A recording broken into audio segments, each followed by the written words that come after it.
I'm several hundred feet up in the air. Up here, I might encounter perhaps a flying insect. Now, I haven't seen one yet. Or maybe even a baby spider clinging to a gossamer thread of silk, which is their way of getting around. But by and large, this is the kingdom of the birds. The first birds flew about 150 million years ago. They spread around the globe and evolved into a multitude of different kinds. Aerial acrobats,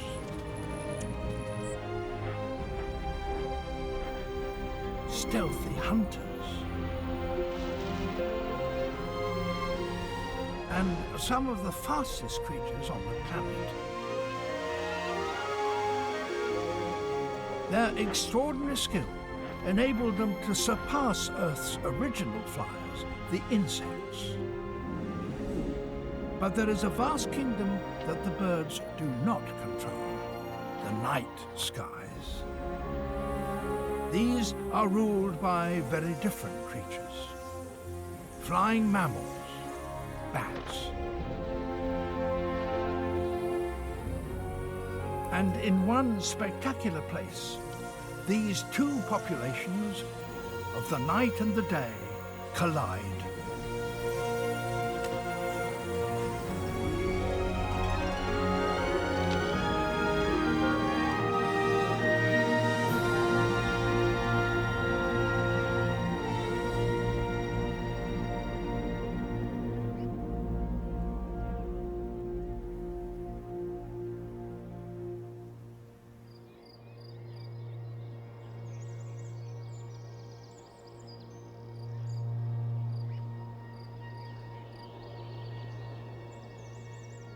This is Segovia in central Spain. Some of the inhabitants of this gorge allow us to see very clearly how birds as a group have become so versatile in the air.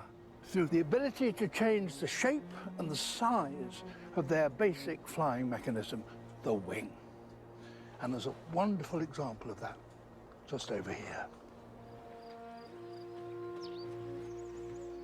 You may think that birds are much the same when it comes to flight, but in fact, different species need to fly in their own particular way. This vulture is an airborne scavenger. It feeds on the bodies of dead animals. So it needs to spot any fresh carcass very quickly and get to it before others claim it. Like most birds, it has superb eyesight. So it climbs high in the sky, constantly scanning the ground below for hours at a time, if need be. To fly in this highly specialized way, it has evolved a very distinctive kind of wing.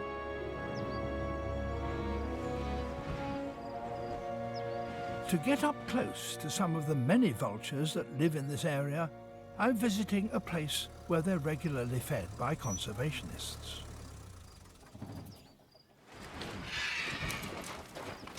These are griffon vultures, one of the largest of all vulture species. Each one can weigh up to 11 kilos. Lifting an 11-kilo body high into the sky takes a lot of energy. But the vultures don't supply that energy directly themselves.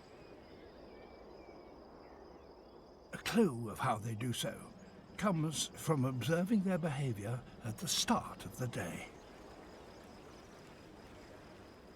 Those vultures roost and nest on ledges up there. They're not early risers. That's because they rely on the sun to get airborne. As the day warms up, patches of bare rock reflect the heat of the sun, forming columns of rising hot air known as thermals.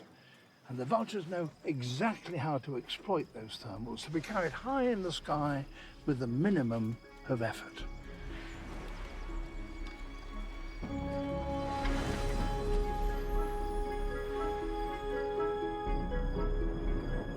They have wings that have been shaped over millions of years to catch as much of that rising air as possible.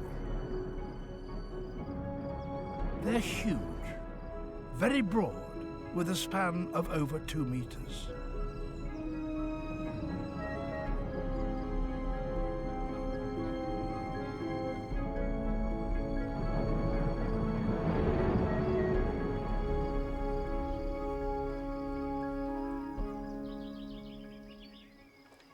But riding thermals may not be as easy as it looks. A thermal is quite a narrow column of rising air, and to stay within it, a vulture has to make quite sharp turns, and that can lead to disaster. In a tight spiral, a vulture's inside wing travels a shorter distance than its outer wing. And if we were to measure the speed of this inner wing, we would find that it moves much more slowly through the air. This means it generates less lift. So little, in fact, that the vulture could easily stall and drop from the sky. It avoids that by having special control over the feathers at the ends of its wings. They can be splayed so that they separate. As a result, each feather acts as a small extra wing, and together they increase overall lift. This enables the vulture to turn in a tight circle, and so hold its place in a thermal and soar upwards.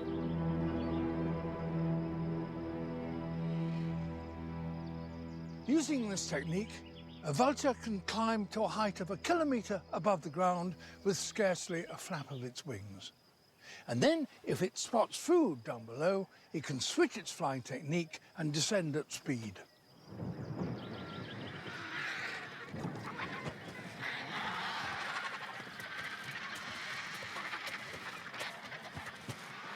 Once on the ground, it has to compete with other vultures for a share of the feast.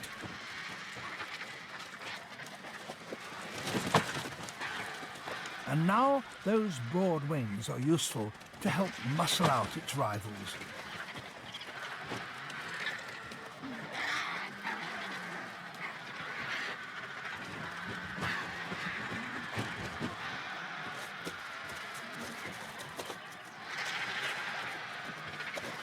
And that can put those all-important wings at risk. Bird bones, being hollow and lightweight, are also usually very fragile. And if a bird breaks its wings, that's usually a death sentence, because most small birds have to feed every day or so. But this is the wing bone of a vulture. And vultures are so big and can fill their stomachs with so much food that they can go without a meal for 2 or even 3 weeks. And as a consequence, when these aggressive, quarrelsome vultures have a row and perhaps injure one another, a broken wing can heal itself. And this is the wing bone of a vulture. As you can see, it has been broken and it has healed. Its owner may well have lived to soar again. This soaring technique can exploit not just the thermals, but also winds deflected upwards by ridges and hills. The same wing shape is used by other large birds to help them soar. Eagles, pelicans,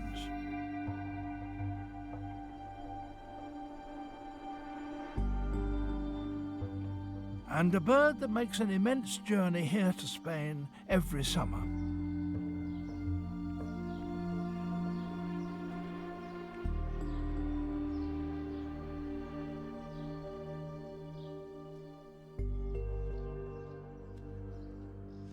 Two young storks.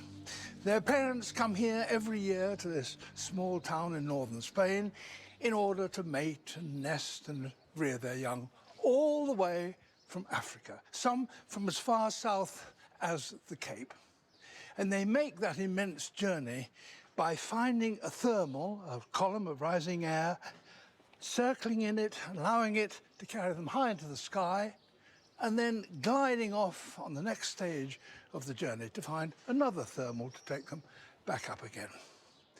It's an extraordinarily energy-efficient way of travelling. So, broad wings and splayed wing tips enabled larger birds to stay airborne. But other birds faced very different challenges and so evolved different specialities. To watch a bird that has evolved into one of the world's most skillful hunters, I've come to Italy and the city of Rome. There's a bird that flies over these roofs that finds its prey not on the ground, but in the air. And it owes its success to its speed. In fact, it's said to be the fastest moving animal on Earth, the peregrine. Peregrines hunt other birds. Many different kinds of birds now live in cities, attracted by the food and shelter that is so easily found here. And a tall building like this is an ideal lookout for a hunter.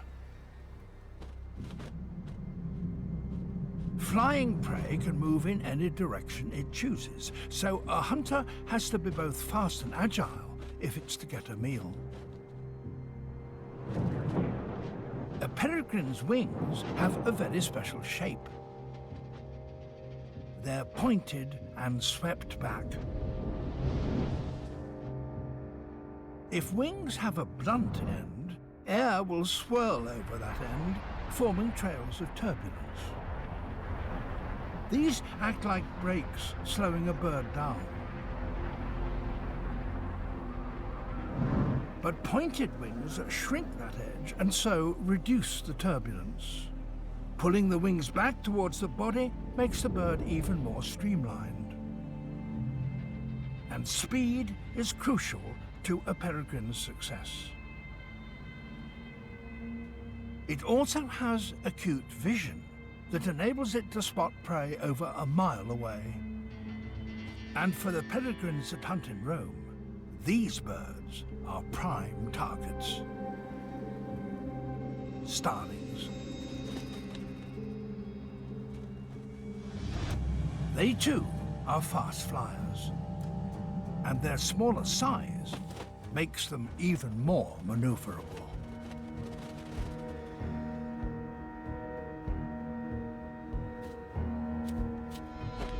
So, to catch a starling, a peregrine must be even faster. And in order to gain speed and surprise, it attacks from above. First, it climbs.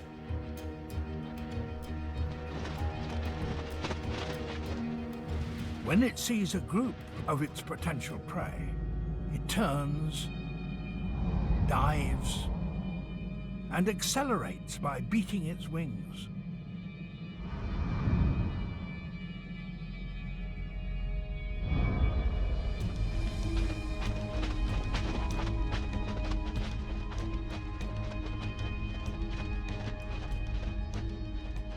The starlings are still unaware of the danger hurtling towards them.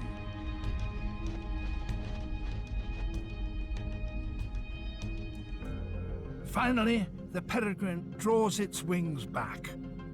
This is called the stoop, a superb streamlined shape that slices through the air. Now it can reach speeds of over 200 miles an hour. As it nears its target, it opens its wings to slow its descent and makes its final lunge.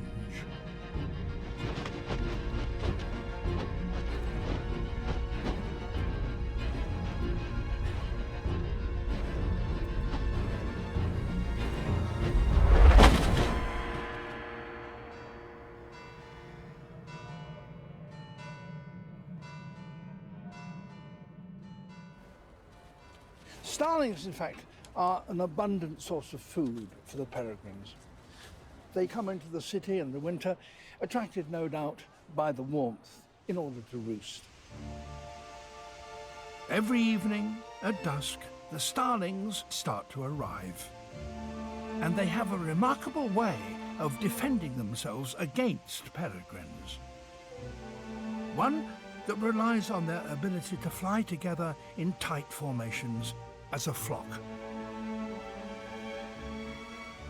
And here they come, vast numbers of them, tens of thousands, hundreds of thousands.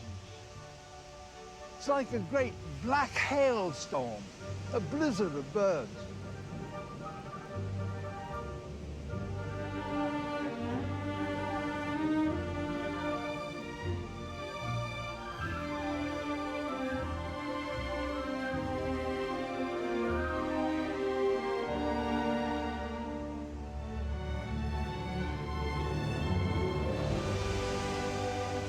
And now some start to fly closer together and perform far more complex maneuvers.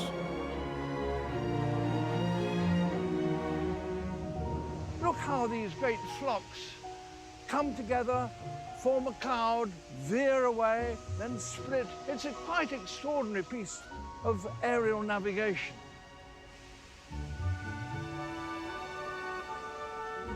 We are still unsure exactly why they perform these elaborate dances, but they're often triggered by the arrival of a predator. And today is no exception. Because over there, on one of those buildings, I've seen a peregrine.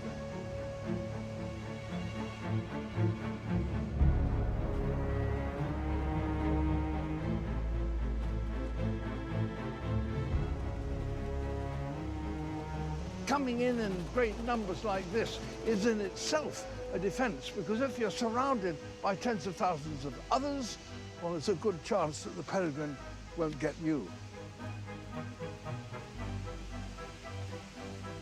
But the aerial ballet is part of a more complex defensive strategy. When a peregrine does attack with its wings drawn back in its stoop, the starlings, flying in their tight formation, coordinate their escape. Instead of scattering in different directions, when a straggler might be picked off, they stick together, even when they make the sharpest of turns.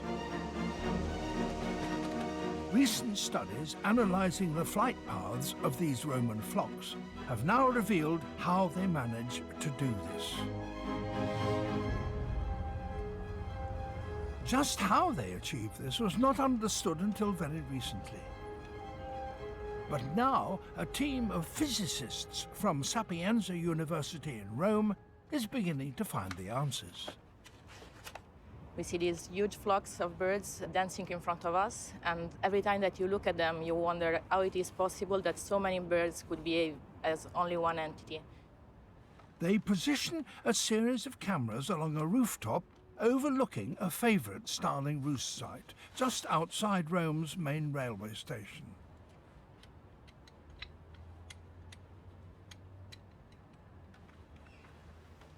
The cameras record the flock's complex manoeuvres in 3 dimensions.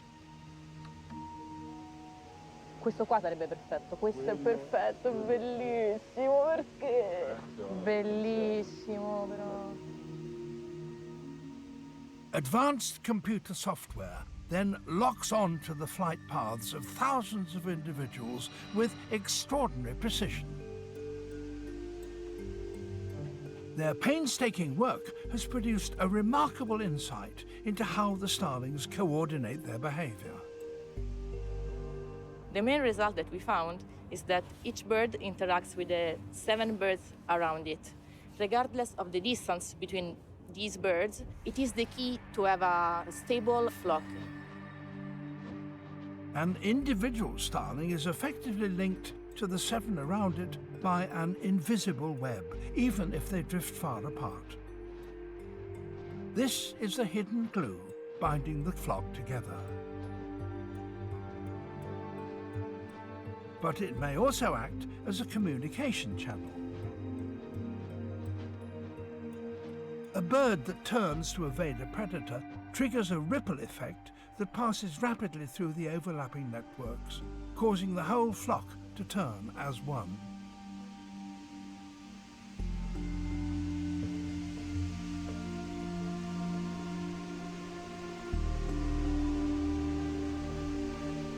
The special thing is that the information can pass through the flock in milliseconds, and this allows them to escape very quickly from predators. Most of the time, the starling's flock defense keeps them alive. But now and again, the sheer speed and surprise of the peregrine's diving attack proves too strong.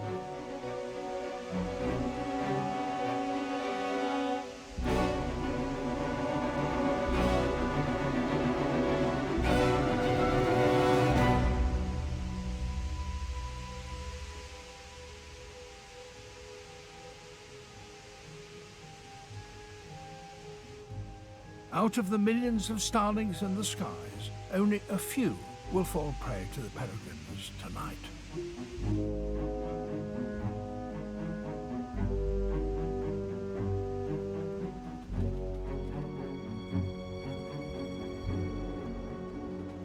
As the light finally fades, the flock suddenly descends into the trees that will be their roost for the night. The peregrine's sharp eyesight doesn't operate nearly so well in the dark. So now the starlings are safe. Until tomorrow, that is.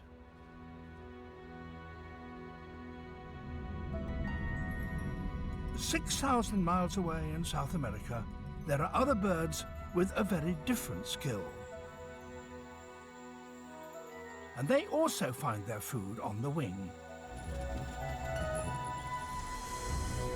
In the cloud forests of Ecuador, there is a plentiful supply of a type of food produced by plants to attract flying animals: nectar. Around 130 million years ago, plants recruited insects to transport pollen from one flower to another by bribing them with a sugar-rich drink. Birds, when they first evolved, were unable to collect it because there was seldom something solid nearby on which they could perch. Then, around 30 million years ago, a kind of bird appeared that had no need of such a perch: hummingbirds. They could hover.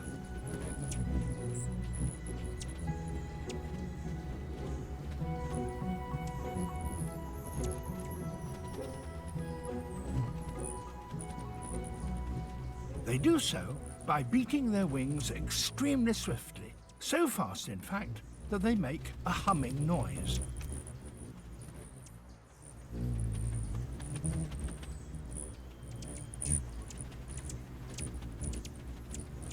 The largest hummingbird beats its wings around 14 times a second, but some tiny species are able to do so 80 times a second.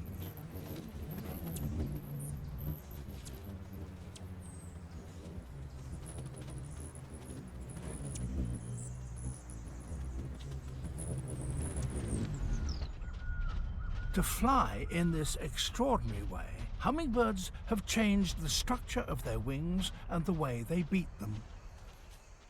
Here in Ecuador, scientist Doug Altshuler is working to analyze exactly how they do so. Hummingbirds are remarkable animals. They have extreme adaptations in physiology and anatomy, and they also have a very unique behavior. They can hover. And the approach that we've taken is to study how those physiological and anatomical adaptations determine their hovering ability. Using high-speed cameras, he records the mechanics of their flight in minute detail.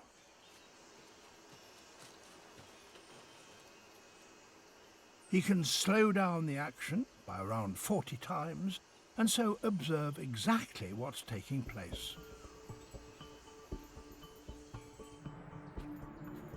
Most birds flap their wings up and down, but hummingbirds flap theirs more like insects.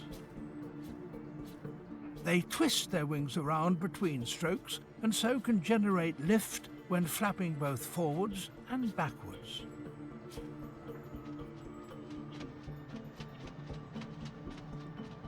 Doing this at high speed puts a huge strain on their wings. So, to withstand it, the wings have a special structure. The hummingbird wing is very stiff and undergoes few changes in shape as it rapidly beats back and forth.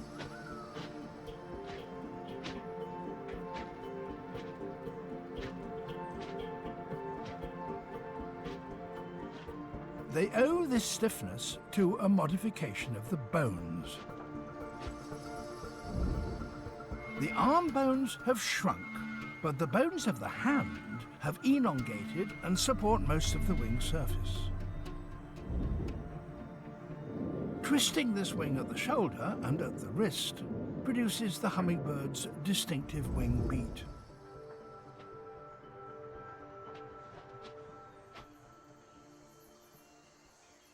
Doug is also investigating one of the great mysteries of hummingbird flight: their ability to move sideways in mid-hover.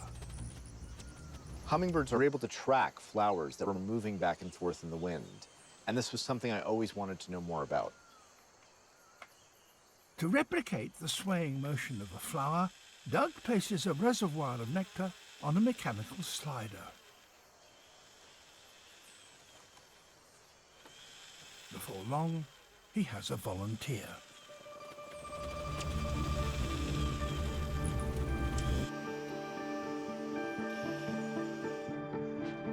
Amazingly, it manages to track sideways to keep up with the slider and still feed. The bird is exploiting an unexpected feature of its wing beat. Not the flapping itself, but the twist at the end of each stroke. During hovering flight, as the wings come forward, they rotate symmetrically, so the forces remain in balance. But if they instead rotate differently, such that one wing rotates before the other, then the forces are no longer in balance, and this asymmetry can be sufficient to push them to one side or the other. So a combination of modified wing bones and precise control of wing motion gives hummingbirds the aerial agility they need to collect nectar. And they need plenty of it. Hovering burns a huge amount of fuel. All hummingbirds have to constantly top up their tanks with high-energy nectar. And when supplies are low, competition can be fierce.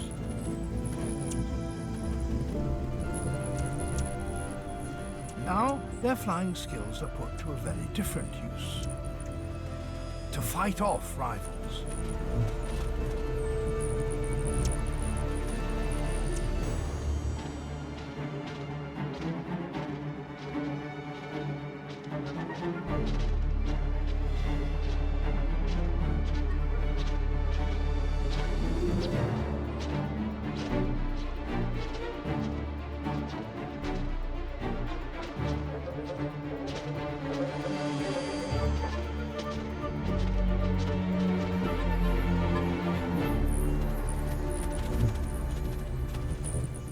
So, different birds adapted their wings to fly in highly specialized ways.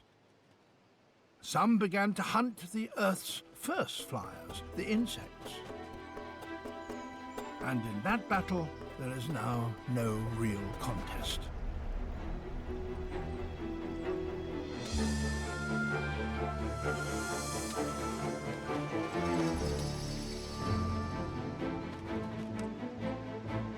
But because most birds rely for so much of their success on their exceptional eyesight, there is one major habitat that is largely closed to them.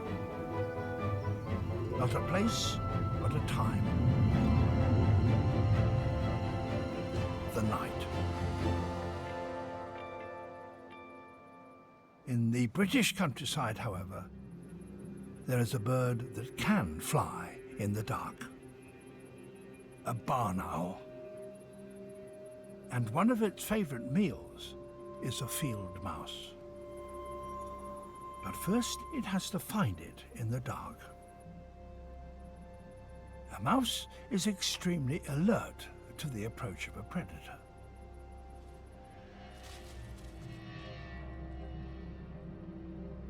But the barn owl has wings specially adapted for stealth and senses that can penetrate darkness.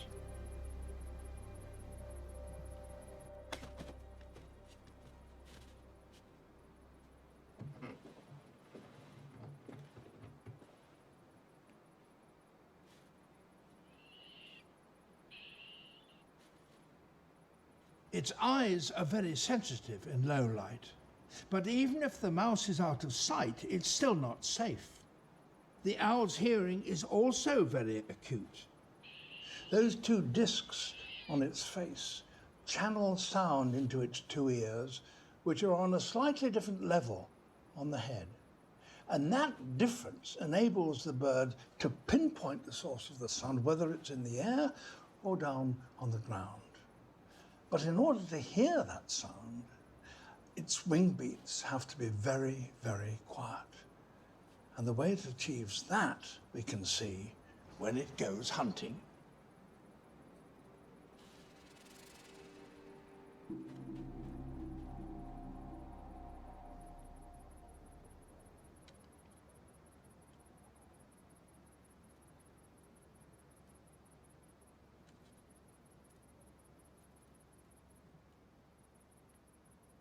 The key reason for its silent flight lies in the nature of its wing feathers. Along the back edge, their fringe is frayed and tatty.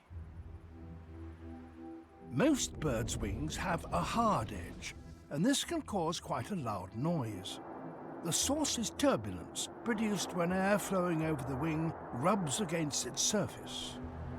When this swirling air meets a hard back edge, the sudden drop-off hugely amplifies the noise. But the barn owl's tatty feathers avoid that. By creating a softer edge, they cushion the turbulent air and so reduce noise.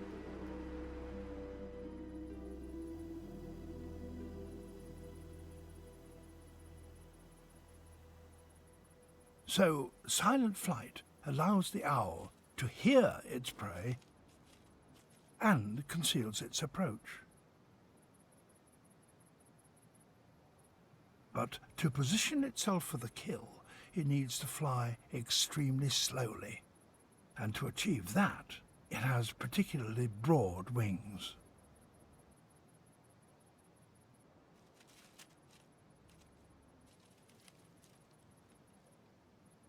This slow, silent approach leaves a field mouse little chance of escape.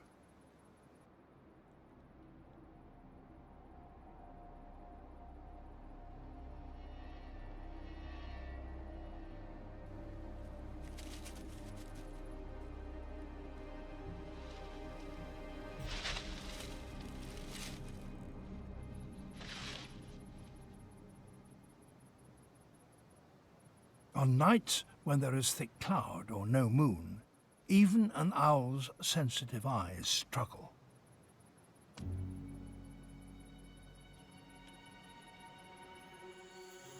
But there are creatures that have such highly specialized senses that they're able to navigate in total darkness.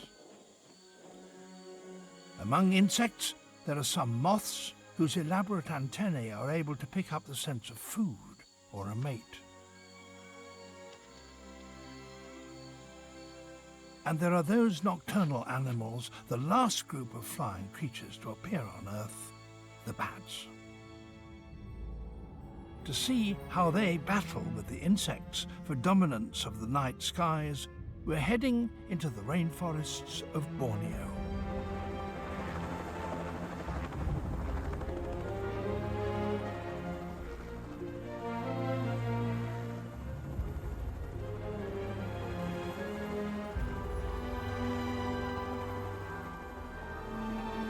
Many bats find their food not by sight or smell, but by using a very different and highly advanced guidance system. One way to find them is to search for their ideal home. A place like that deep black cave beneath me. If you fly at night, there's no better place to spend the day than in a cave like that.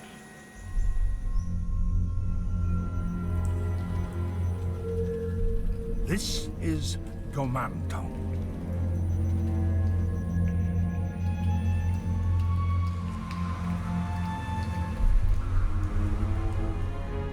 The cave is a vast network of underground tunnels and cathedral-sized caverns.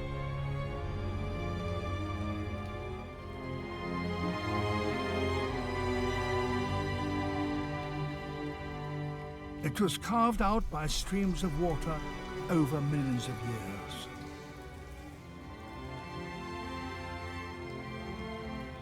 And now it's home to a remarkable community of cave-dwelling specialists.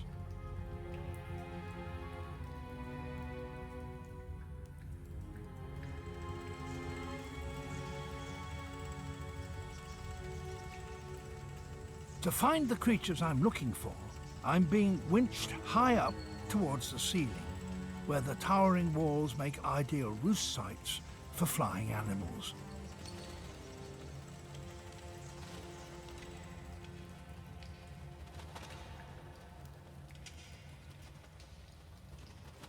These little birds flying past me are swiftlets that have made their nests on the walls of the cave.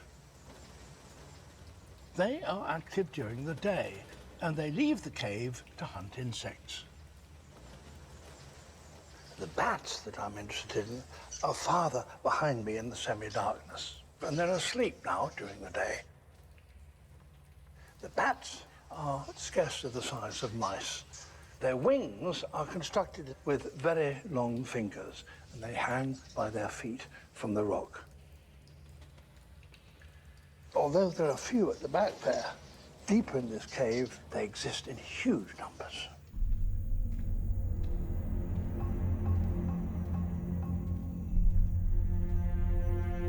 To find their roosts, we're heading still deeper into Gomanton Cave.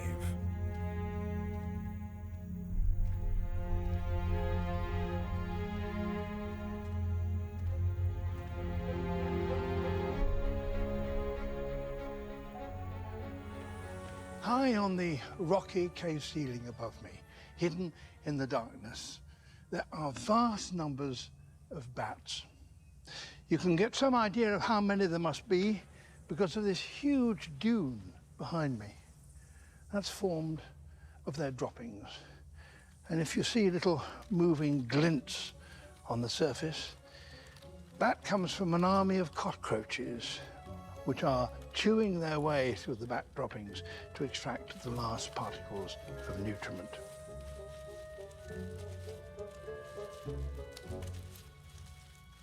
Some people think there are 1 million bats up here in this cave.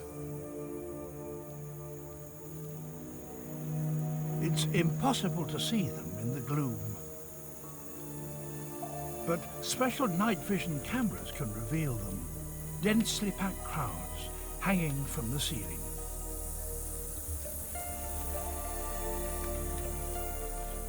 Their tiny eyes are adapted to low light, but they cannot penetrate the blackness. Millions of years ago, however, these bats evolved an extraordinary guidance system known as echolocation, or sonar.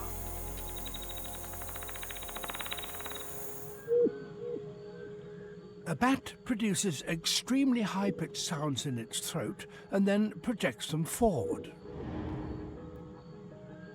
We have slowed the sounds down, but can still only hear them by converting them to lower frequencies.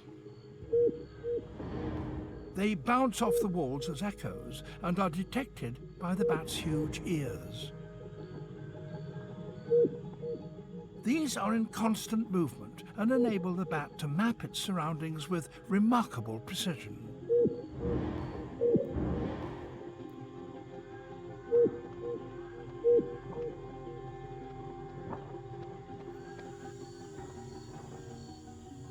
But these bats not only need to find their way in the dark, they also need to find their food. Night-flying insects. And among them are moths. Locking on to these moving targets is a supreme test for the bat's echolocation system. As one homes in, its sonar beam switches into attack mode, increasing the rate of its pulses.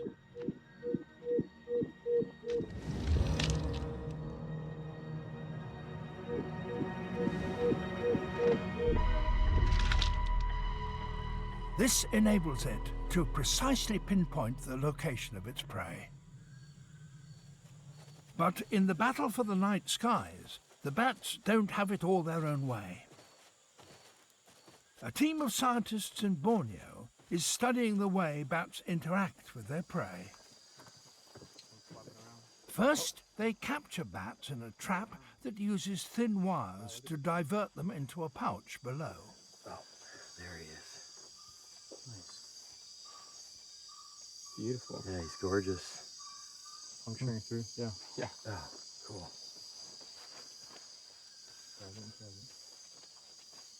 Bats and moths have co-evolved for almost 60 million years. And so what we're doing here with this giant tent and all these cameras is to try and figure out what's happening in this ancient battle. Hey, we got a bat. Oh, yeah? Yeah, Hippocytus. Trying to understand how moths survive a bat attack. Everything set up here? Yeah, everything's ready to go. Awesome. The tent acts as a controlled flight arena in which every movement and sound can be recorded in minute detail. Filming these interactions with multiple cameras in 3D and ultrasonic microphones, we can see how these interactions unfold and to hear how they unfold. These studies have revealed that moths don't always fall prey to the bat attacks. We know that many moths have bat-detecting ears. They can hear the bats coming. They hear their echolocation cries and dive out of the sky, stop flying. Got it? There you go. Grab him. But the team's work has identified a moth with a very different defense strategy. Playing recordings of bat sounds to this moth reveals a remarkable ability. Here in Borneo, we recently discovered that hawk moths respond to these echolocation cries with their own sounds. Oh, lots of sound production. Hawk moths do it with the tip of their abdomen, with modified genitals. They rub the genitals against the inside of the abdomen and reply to this bat attack. The moth is tethered to keep it in range of the cameras and microphones. Then a bat is released.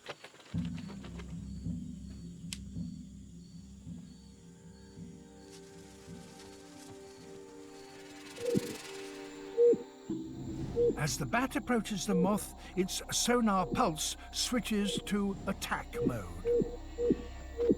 But now the hawk moth responds, sending its own rasping sound back with astonishing effect. At the last moment, the bat appears to lose track of the moth and fails to catch it.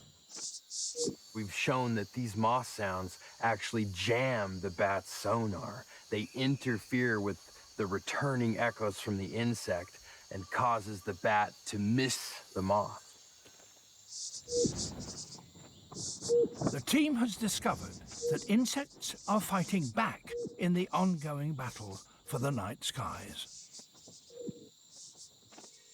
But there are, of course, plenty of other flying insects with no such defenses.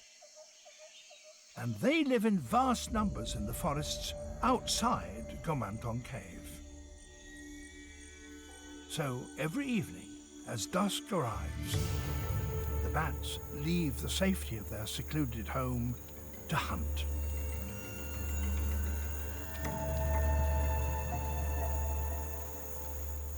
And now the bats are beginning to use their echolocation skill to fly out from their roosts in the depths of the cave, coming close to the ceiling and then whizzing out through this little entrance here.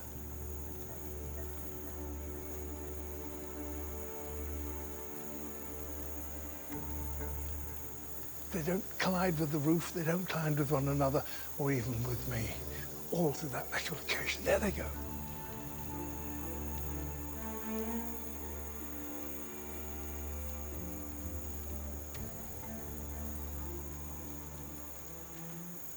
But this is just a trickle. The main exodus is taking place up a chimney that's deeper in the cave. To watch close up the way the bats achieve their million-strong mass departure, I'm being hauled up 200 feet into the funnel which serves as one of the cave's main exits. At the top, there is a gaping hole. And now the bats are preparing to leave.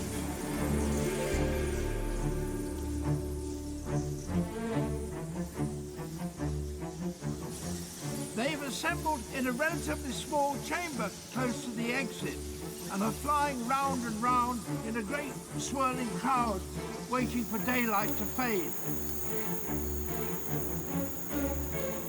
And now, off they go.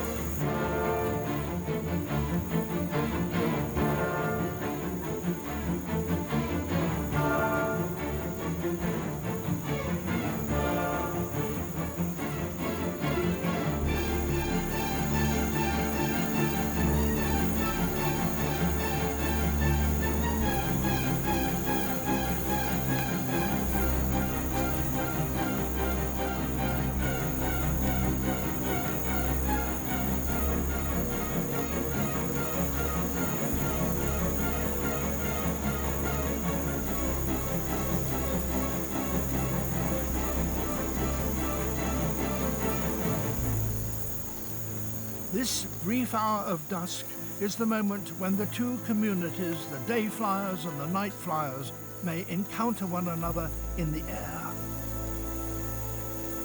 Outside, danger awaits. Hunters belonging to that other great group of animals with which they share the skies, birds.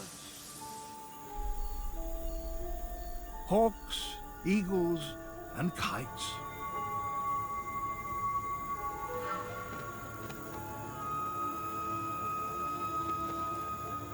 They are why the bats were reluctant to leave, and why they now do so in one continuous torrent.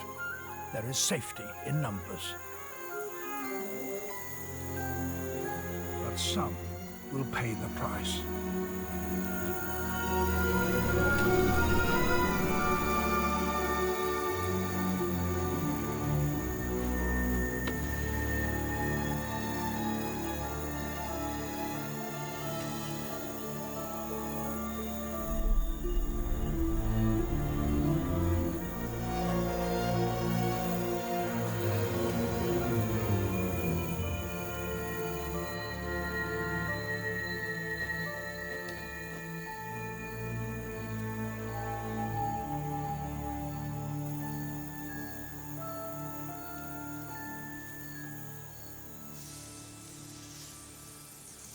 The vast majority, of course, make it out over the forest canopy. And there they can use that skill of echolocation to find food.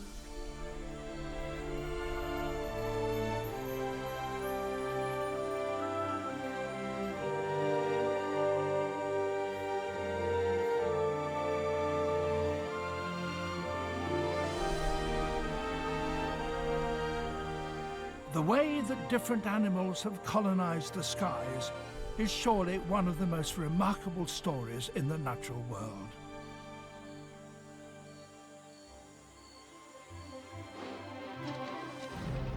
First to do so, over 320 million years ago, were the insects. They had no competition for about 100 million years. But then much larger flying animals took to the air. Reptiles, the pterosaurs. around 70 million years later still, one branch of the dinosaurs acquired feathers, and that enabled their owners to get airborne. The birds had arrived. And lastly, about 60 million years ago, the night skies were invaded by mammals, the bats. And here in Comanton Cave, the three surviving groups of flyers, insects, birds and bats, are still locked together in an ongoing evolutionary struggle.